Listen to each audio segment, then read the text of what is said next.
The Erie Canal. The Erie Canal. Focus question. How did the Erie Canal change the American landscape and economy? Solving the transportation problem. In the 1600s and 1700s, most European colonists in North America stayed between the coast of the Atlantic Ocean and around 400 miles, 640 kilometers inland. There, the Appalachian Mountains rise up as an enormous barrier, spanning an area north to south that covers more than 1,500 miles, 2,400 kilometers. In the early 1800s, Americans lived in states and territories. More than Americans became eager to settle the fertile resource-rich land west of the Appalachian Mountains. However, these lands belonged to indigenous people. Still, settlers were determined to colonize these lands and needed to find transportation to travel and ship goods across the mountains. Americans looked to Europe, which artificial waterways called canals were popular and efficient ways to travel and transport goods. They considered whether a similar system could work in the United States. Planning the Erie Canal. The New York State Canal Commission made a plan for a canal to cross the state. It would connect Lake Erie, one of the Great Lakes, located in the American Midwest, with Albany, the state capital, located on the Hudson River. From Albany, boats could take the Hudson River south to North New York City and out into the Atlantic Ocean. The Erie Canal would link major cities in New York State, including Buffalo, Syracuse, and New York City. Due to their locations along the canal, smaller towns such as Rome, Lockport, and Little Falls would prosper. The biggest supporter of the Erie Canal was DeWitt Clinton. Clinton was elected governor of New York State in 1817. In his campaign, he promised the canal would bring jobs, money, and new settlers to the places along its path. Not everyone believed in the Erie Canal. The path of the canal was an indigenous land. Haudenosaunee communities relied on this land. While the trade route would make money for settlers, it would damage the land and water. President Thomas Jefferson turned down Clinton's request for federal funds for the project. Without federal support, Clinton was forced to use New York State's tax money to pay for the canal. Native people removed. While the canal would bring success to many New Yorkers, it displaced members of the five Haudenosaunee nations. They were forcibly relocated to reservations to ensure nothing would stand in the way of the canal's path. Building the Erie Canal. Work began on the Erie Canal in 1817. It was originally built to be 4 feet, 1.2 meters deep, and 40 feet, 12.1 meters wide. A footpath 10 feet, 3 meters wide was made next to the canal's bank for houses and moles to pull boats along the canal. Building the canal was a challenging task because there were no engineering schools in the United States at the time. Most engineers were self-taught. They have to navigate uneven terrain to create a constant flow of water throughout the entire length of the canal. Workers began construction in the middle, which was the flattest area. As they moved east and west, they had to adjust the height of the land. In some places, they dug to lower it or added soil to raise it. Building the canal didn't just mean digging through soil. Workers also had to build 18 over rivers and ravines at 83 points along the canal. Workers also had to build log devices that raise or lower boats. Engineers developed cutting-edge technology to make locks work in difficult areas. How locks work. When a boat reaches a place where the water is at a higher or lower depth, it enters the lock through a gate. The water level inside the lock is raised or lowered depending on the water level in the direction the boat is moving.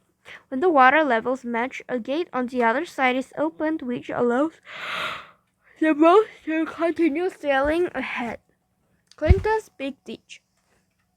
As the years went on, Governor Clinton's opponents in the New York made fun of the canal project. They called it Clinton's Folly and Clinton's Big Ditch. At a cost of $7 million, the canal was expensive. In 2019, they would be around $130 million. Clinton refused to run for re-election in 1822. People said the project would never end.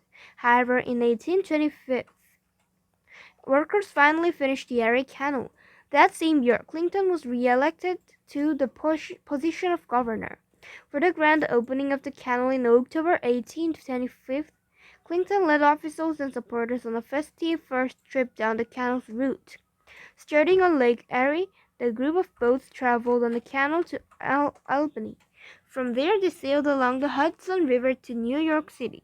When they reached the Atlantic Ocean, Governor Clinton took a barrel of water that had been filled with water from Lake Erie and dumped it into the ocean. It was a symbolic moment. The two bodies of water had been officially joined. Traveling the Erie Canal. The Erie Canal changed the way people and goods traveled west. It used to take 2 weeks to travel across New York from Albany to Buffalo. The Erie Canal reduced the travel to 5 days.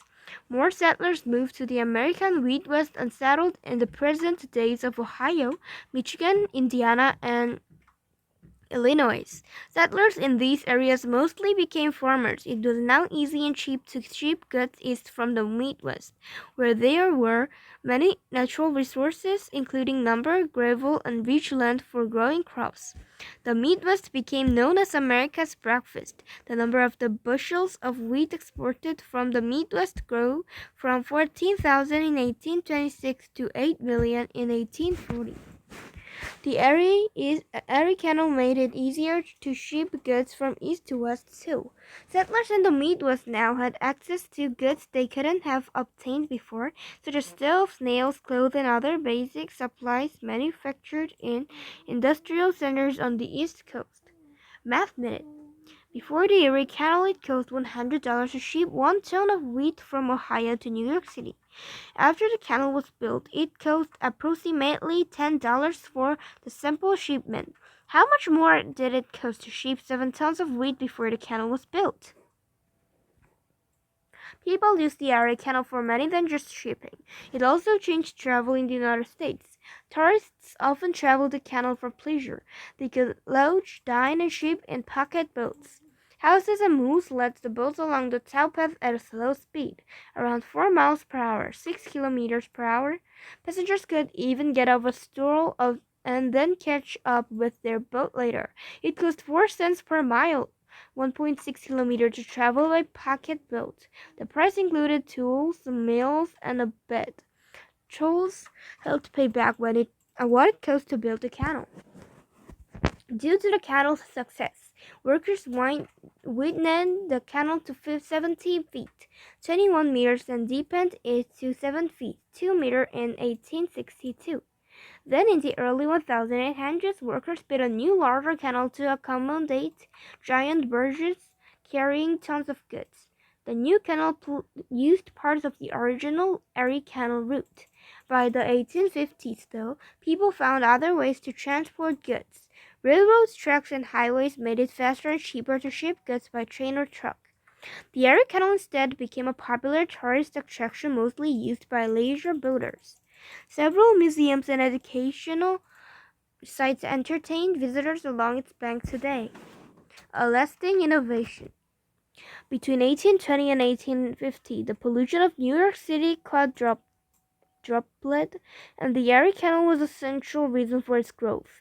Before the canal, New York City had been a smaller port city than Baltimore, Philadelphia, and New Orleans. Today, it is the largest city in the United States. The significance of Erie Canal extends beyond New York State. It opened indigenous land in the West to American settlers and changed the nation landscape. The canal allowed merchants to ship goods across the country cheaply and easily. As one of the most impactful large-scale construction projects of the 19th century, the canal remains an exceptional feat of engineering.